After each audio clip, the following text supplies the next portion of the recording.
നമസ്കാരം. ആയുർജ്യോതി ഇന്ന് നമ്മുടെ ചാനലിലേക്ക് എല്ലാവർക്കും സ്വാഗതം. ഞാൻ രാജലക്ഷ്മി എം.ആർ.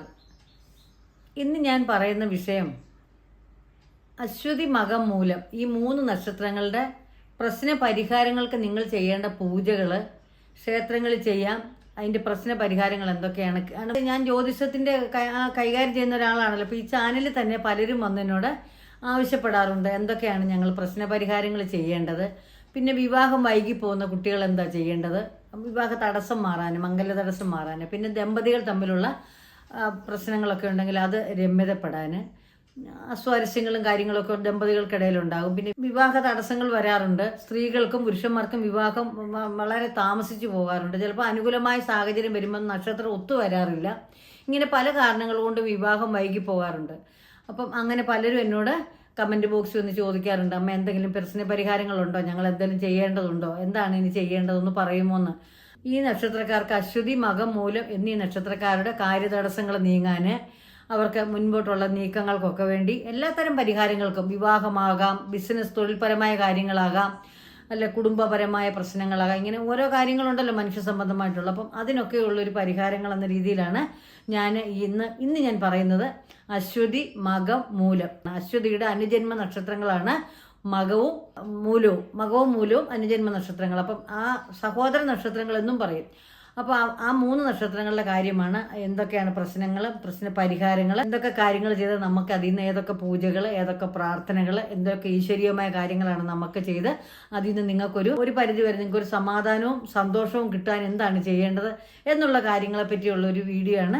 അപ്പോൾ അശ്വതി മകം മൂലം ഞാൻ പറഞ്ഞല്ലോ സഹോദര നക്ഷത്രം. അപ്പോൾ അവർ കേതു ദശയാണ്, അവർക്ക് ജന്മദശ എന്ന് പറയും. ഏത് നക്ഷത്രത്തിനും ആദ്യത്തെ ദശയെ ജന്മദശ എന്ന് പറയും.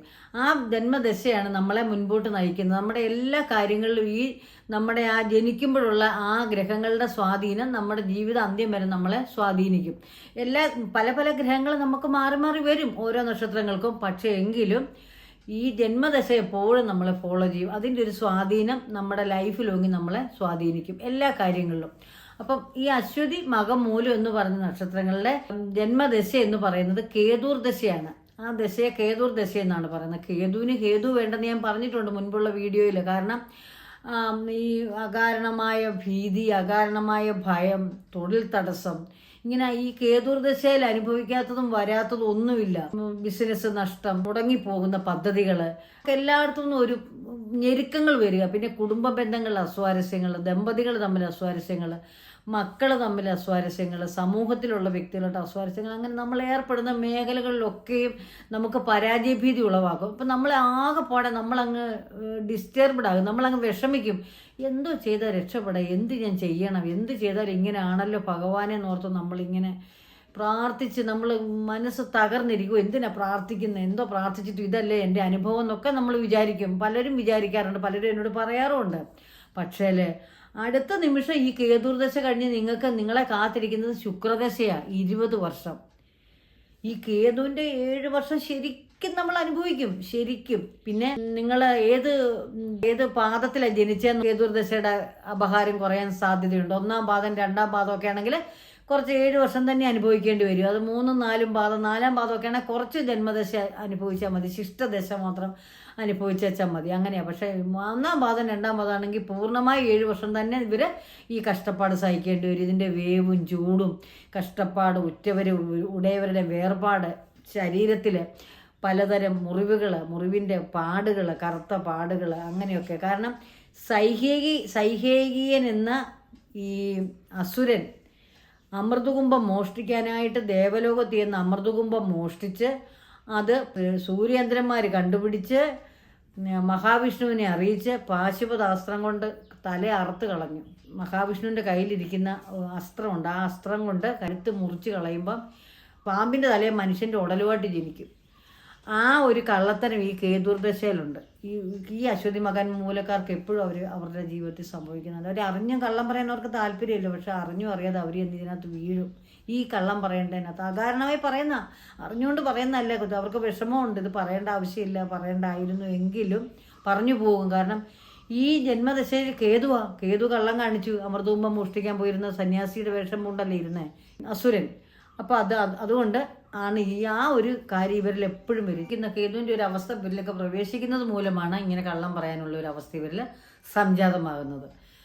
ഇനി ഞാൻ പറയുന്നത് കേതുവിൻ്റെ പരിഹാരങ്ങളാണ്. കേതു ദശയിൽ എന്തൊക്കെ പരിഹാരങ്ങളാണ് കേതുവിനെ ശമിപ്പിക്കാൻ വേണ്ടി, എൻ്റെ കോപം ശമിപ്പിക്കാനും ആ അവസ്ഥയിൽ നിന്ന് നമുക്കൊരു പരിധി വരെ നമുക്ക് രക്ഷപ്പെടാനുള്ള ഒരു കാര്യമാണ് ഞാൻ നിങ്ങൾക്ക് പറഞ്ഞു തരുന്നത്. അപ്പം ഇങ്ങനെയുള്ളൊരു കാര്യം മൂലം നമ്മൾ കേതു ദശയിൽ ഓം കേതുവേ നമൻ ജപിക്കണം. പക്ഷെ ജപിക്കുന്ന സമയത്ത് ഏകാഗ്രമായ മനസ്സ് വേണം. അത് നിർബന്ധമായ ഒരു കാര്യമാണ്. കാരണം ഈശ്വരീയമായ കാര്യങ്ങൾ നമ്മൾ ചെയ്യുമ്പം ഇന്നത് നേടാൻ വേണ്ടി അല്ല ഇന്ന കാര്യം എനിക്ക് കിട്ടാൻ വേണ്ടി ഞാൻ പ്രാർത്ഥിക്കുവാണെന്നുള്ള രീതിയിലാവരുത്. അങ്ങനെയാണല്ലോ നമ്മൾ ആ വിശ്വാസത്തോടെ മനസ്സിന് എനിക്ക് ഇന്നത് നടക്കണം ഇന്നത് കിട്ടാതെ ഒന്നും നമ്മൾ ആശിക്കേണ്ട, പറയേ വേണ്ട. നമ്മുടെ മനസ്സ് എപ്പോഴും വായിക്കുന്ന ആളാണ്. ഇന്നത് നടക്കണം അക്ക വിട്ട് പറയേണ്ട ആവശ്യമൊന്നുമില്ല. ആ മനസ്സിൽ ആഗ്രഹിച്ചുകൊണ്ട് ഏകാഗ്ര ചിത്തതയോട് പ്രാർത്ഥിക്കുക. എന്നിട്ട് മനസ്സിനെ ഫ്രീ ആക്കി വിട്ടേക്കുക. അത് അതിൻ്റെ ജോലി ചെയ്തോളൂ. നമ്മൾ ഈ പ്രാർത്ഥിക്കുന്നതിൻ്റെ ആ മന്ത്രത്തിൻ്റെ ഫ്രീക്വൻസി ഇല്ലേ, അതിന് ഭയങ്കര പവർഫുൾ. അത് എത്ര ലെങ്തിലും എത്ര ദൂരെ ഇരുന്നും ഒരു അസ്ത്രം എയ്ത് വിടുന്ന പോലെ ഉള്ള ഒരു കഴിവാണ് ഈ മന്ത്രത്തിൻ്റെ ശക്തി എന്ന് പറഞ്ഞാൽ. അത് തൊടുത്തു വിട്ടാൽ അങ്ങനെ തന്നെ അത് ചെന്ന് പതിക്കും, എത്തേണ്ടടുത്ത് എത്തും. അതാണ് മന്ത്രത്തിൻ്റെ ഒരു ശക്തി. മന്ത്രം ജപിച്ചാൽ തന്നെ പോലെ നമ്മളതിന് മാന്ത്രികപരമായ കാര്യങ്ങൾ ചെയ്യുമ്പോൾ നമ്മളതിന് പ്രാണൻ കൊടുക്കുക എന്ന് പറയും. ജീവൻ കൊടുക്കുക. ആ പ്രാണപ്രതിഷ്ഠ മന്ത്രം കൂടെ ജപിച്ചാണ് നമ്മൾ ജ്യോതിഷികളായാലും മാന്ത്രികരായാലും മന്ത്രം ചെയ്യുന്നവർ അതിനെ ജീവനാക്കി എടുത്തിട്ടാണ് നമ്മളത് ജപിക്കുന്നത്. ഇതിനിടയ്ക്ക് അത് സൂചിപ്പിച്ചു എന്നേ ഉള്ളൂ. പിന്നെ അതിനുവേണ്ടി നമുക്ക് ചെയ്യാം, കേതുവിൻ്റെ അപഹാരം കുറയ്ക്കാനായിട്ട് നമുക്ക് ചാമുണ്ഡി പൂജ ചെയ്യാം, ഈ ഗണപതി പൂജ ചെയ്യാം, ഗണപതി ഹോമം ചെയ്യാം, ചിത്രഗുപ്ത പൂജ ചെയ്യാം.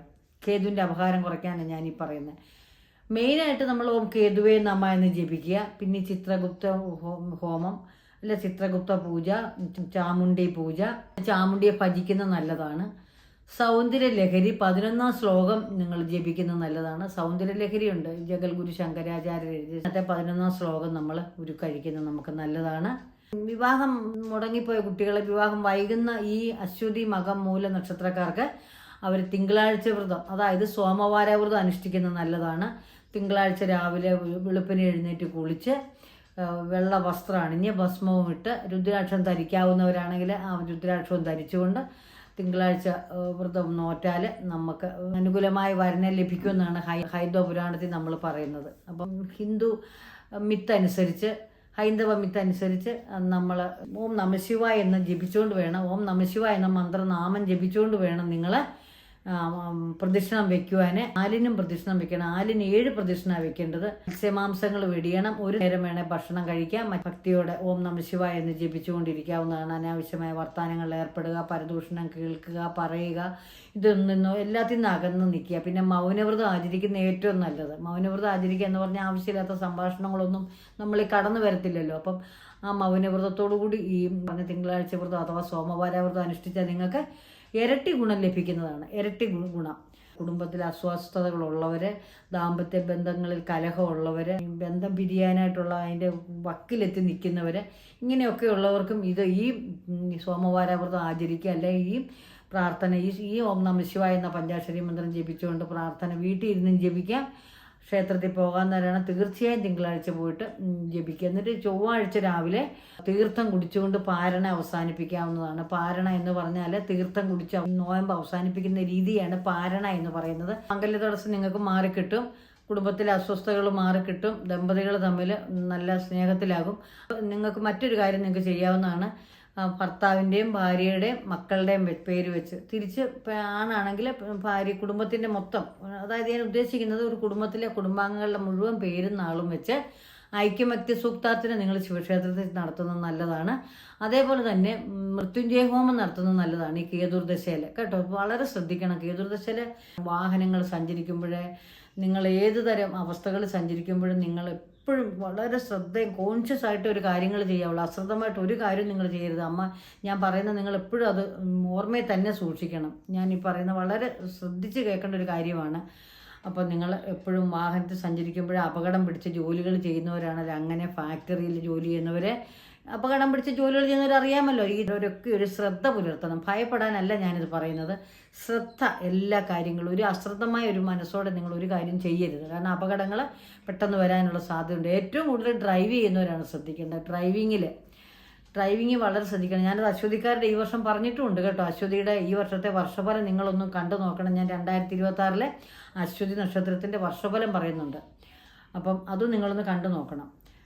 ഞാനിപ്പോൾ നിങ്ങളോട് ഇത് പറയുന്ന കാര്യം, നിങ്ങളുടെ മരണകാലം വരെ, ജീവിത അവസാനം വരെ നിങ്ങളെ കേതുർദശയുടെ സാന്നിധ്യം നിങ്ങൾക്കുണ്ടാകും. ഈ അശ്വതി മകം മൂലം ഈ 3 നക്ഷത്രക്കാർക്ക്. അതാണ് ഞാൻ ആദ്യ ദശ, ജന്മദശ എന്ന് പറയും ഇതിന്.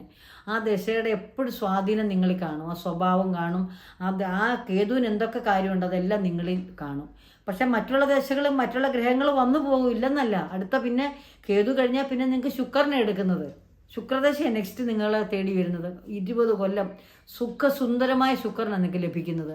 ശുക്രനെ സുഖിക്കാത്തവരും ആദ്യത്തിനിൽ അലയാത്തവരും ഇല്ല എന്ന് തന്നെ ഒരു ചൊല്ല് തന്നെയുണ്ട്. അപ്പം ആ സുഖം നിങ്ങൾക്ക് കിട്ടും. പക്ഷേ ഈ ഇത്രയും വർഷത്തെ ഈ ശുക്രൻ്റെ ഈ ജന്മദശയുടെ മാതാപിതാക്കൾക്ക് കിട്ടും. നിങ്ങൾ കൊച്ചുകുട്ടികളല്ലേ ജനിക്കുന്ന ദശയിൽ, ആരംഭ ദശ. പക്ഷെ ആ ദശയുടെ അപകാരം അച്ഛനും അമ്മയ്ക്കും കിട്ടും. അല്ലെ മാതാപിതാ മാതുല, പിന്നെ അല്ലേ സ്വന്തമായിട്ട്. അങ്ങനെയാണ് അങ്ങനെ ഒക്കെ ഇത് വരാം. അപ്പം അതുകൊണ്ട് അങ്ങനെയുള്ള കാര്യങ്ങളൊക്കെ അപ്പം നിങ്ങളെ ജീവിതകാലം മുഴുവൻ ഈ ഗ്രഹത്തിൻ്റെ ഈ ജന്മദശയുടെ എപ്പോഴും അപകാരം ഇങ്ങനെ പിന്തുടരും. മറ്റുള്ള ഗ്രഹങ്ങളും വ്യാഴം, ബുധൻ, ശുക്രൻ്റെ ഒക്കെ നന്മകൾ നിങ്ങളിൽ വന്നു ചേരും. അതിനോടൊപ്പം ചൊവ്വ, കേതു, രാഹു, ഇതിൻ്റെയൊക്കെ അപകാരങ്ങൾ അത് അനുഭവിക്കാൻ വേറെ. പക്ഷേ എങ്കിലും എപ്പോഴും നിങ്ങളെ കേതുർദശയുടെ വരും. എന്നാൽ ഇതിനിടയ്ക്ക് വീട് പണി നടക്കും. ഈ കേതുർദശയല്ലേ, ഭൂമി വാങ്ങൽ നടക്കും, വീട് പണി നടക്കും, ഉദ്ദേശിച്ച കാര്യങ്ങളൊക്കെ സാധിക്കും. പക്ഷെ ചിലപ്പോൾ ഇടയ്ക്ക് വെച്ച് മുടങ്ങിപ്പോകും. അല്ലെ നിങ്ങൾക്ക് ആ പണിഞ്ഞതിനകത്തൊരു പ്രശ്നം വന്നിട്ട് മുടങ്ങിപ്പോകും. അങ്ങനെ മുടക്കങ്ങൾ നിങ്ങൾക്ക് വരും. നിങ്ങളിങ്ങനെ വളരെ അംബീഷ്യസ് ആയിട്ട് വളരെ ആഗ്രഹത്തോടു കൂടി ഒരു കാര്യം ചെയ്ത് ഇങ്ങനെ അതിൻ്റെ പരിസമാപ്തി നിങ്ങൾ സ്വപ്നം കണ്ട് എല്ലാവരോടും ഷെയർ ചെയ്തൊക്കെ നിങ്ങൾ വരുമ്പോൾ നടക്കാതെ പോകും.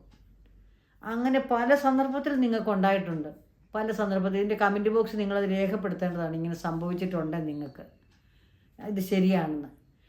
അപ്പം ഇങ്ങനെയാണ് നിങ്ങളുടെ ഗ്രഹങ്ങളുടെ കാര്യങ്ങൾ.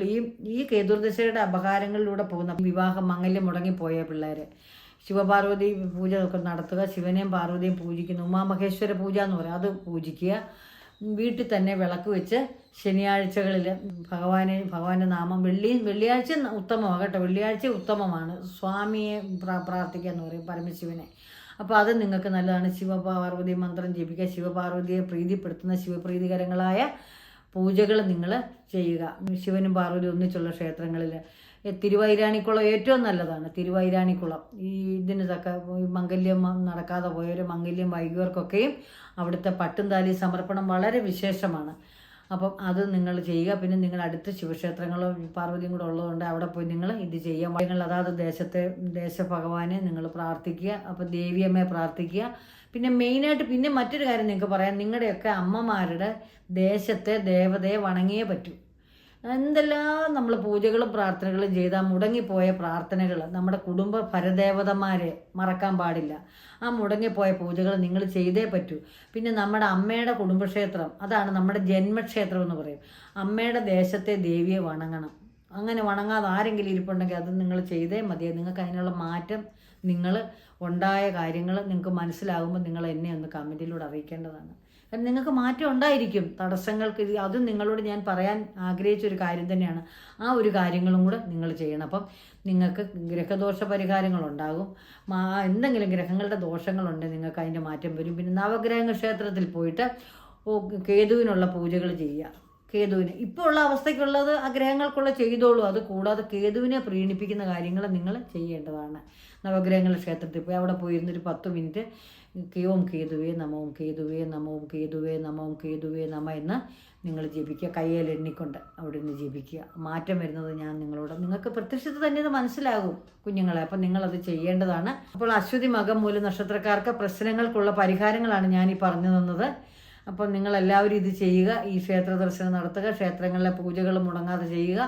ഞാൻ പറഞ്ഞ പ്രശ്നങ്ങളും പരിഹാരങ്ങളൊക്കെയും ചെയ്യുക.